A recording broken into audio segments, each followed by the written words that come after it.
In Surah chapter 21, verse 107, it says, "And we have not sent you, O Muhammad, except as a mercy to the world." So here it's saying that Muhammad, even though Muhammad is not in the actual text of this Quran verse, is supposed to be a mercy to the world.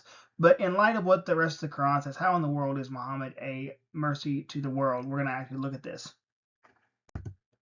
We can see in Surah chapter 48, verse 29, it says, "Muhammad is the messenger of Allah, and those with whom are forceful against the disbelievers, merciful among themselves.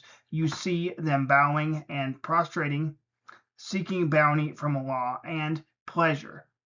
Their sign is their faces from the effect of prostration. That is their description in the Torah, and their description in the Gospel is as a plant which produces its offshoots and strengthens them so they grow firm and stand upon their stalks, delighting the sowers, so that he may enrage by them the disbelievers. Allah has promised those who believe and do righteous deeds among them forgiveness and a great reward." So we can clearly see once again that the Muslims are supposed to be harsh to the disbelievers, yet kind to one another. And yet the Quran claims that Muhammad is a mercy to the whole world, when this is actually not the case. And we're going to continue on and see this. We can see in Surah chapter 9, verse 29 and 30, and just a note for the Muslims and non-Muslims, that Surah chapter 9 is without doubt the bloodiest and most violent of the last chapters of the Quran, and it is also understood within the Hadith to be the last chapter that was revealed, so therefore it is the Great Commission for Muslims. Basically, they're marching orders for what they're supposed to do after Muhammad dies. But let's see what it says in 29. It says, "Fight against those who do not believe in Allah or the last day, and who do not consider unlawful what Allah and his messenger have made unlawful, and who do not adopt the religion of truth, i.e. Islam, from those who were given the scriptures. Fight until they give the jizya, which is the protection money, so you're not killed whenever you're under a Islamic regime." So once again, it's like the Islam is a lot like the mafia with regards to the protection money, and it's quite clear that Muslims are supposed to fight the Jews and Christians based upon their beliefs, not because the Jews and Christians have done something wrong, but it's only because of their beliefs. And we can see this to be the case in verse 30. It says, "The Jews say," and notice it's what their Jews are supposedly saying and not actually what the scriptures can produce, because the author of the Quran actually does not know the scriptures. It says, "The Jews say Ezra is the son of God," which no Jew has ever said, that we have no historical data showing this to be the case. And that they say that Christians say that Messiah, is the son of Allah.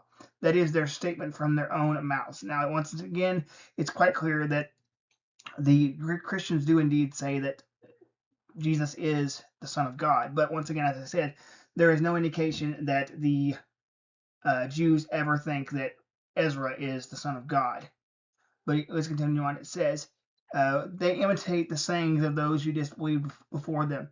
May Allah destroy them. How are they deluded?" So once again, it's quite clear that Muhammad is supposed to be the pattern of conduct according to Islam in Surah chapter 33, verse 21, and he's also supposed to be a mercy to mankind according to Surah chapter 21, verse 107, but yet he's being commanded by Allah to be harsh to the disbelievers and kind to the Muslims, and also to fight those who do not believe in the way the Muslims believe. But let's continue on.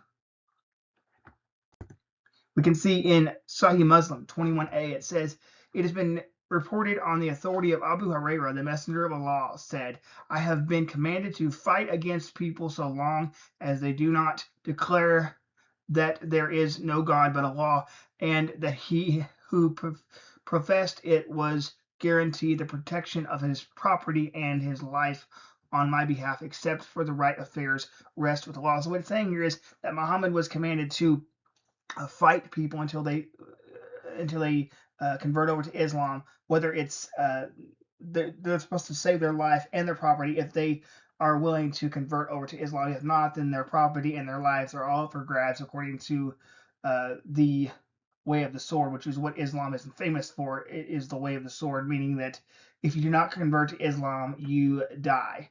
And if you are Jew and Christian, you're only allowed to stay alive as long as you pay the protection money to show your secondary status within an Islamic country. But once again, the Quran is going to say repeatedly, of course, as we saw in Surah 21, verse 107, that Muhammad is supposedly a mercy to mankind. Although I'm not exactly sure how in the world somebody's a mercy to mankind whenever they put a sword to your throat and tell you to choose or die. We can also see in Sahih Muslim 1767a, it says, it has been narrated by Umar bin al-Khattab that he heard the Messenger of Allah say, I will expel the Jews and Christians from the Arabian Peninsula and will not leave any but Muslims. So this is once again a great showing that Muhammad is a mercy to mankind by expelling forcefully the Jews and Christians from the Arabian Peninsula. So it's quite clear that the Muslim paradigm is very contrary to what you would think a mercy to mankind would be, whenever in the Islamic understanding, a mercy to mankind is the one willing to put a sword to your throat and tell you to either convert to Islam or pay the protection money or die. So therefore, Muhammad is not a mercy to mankind.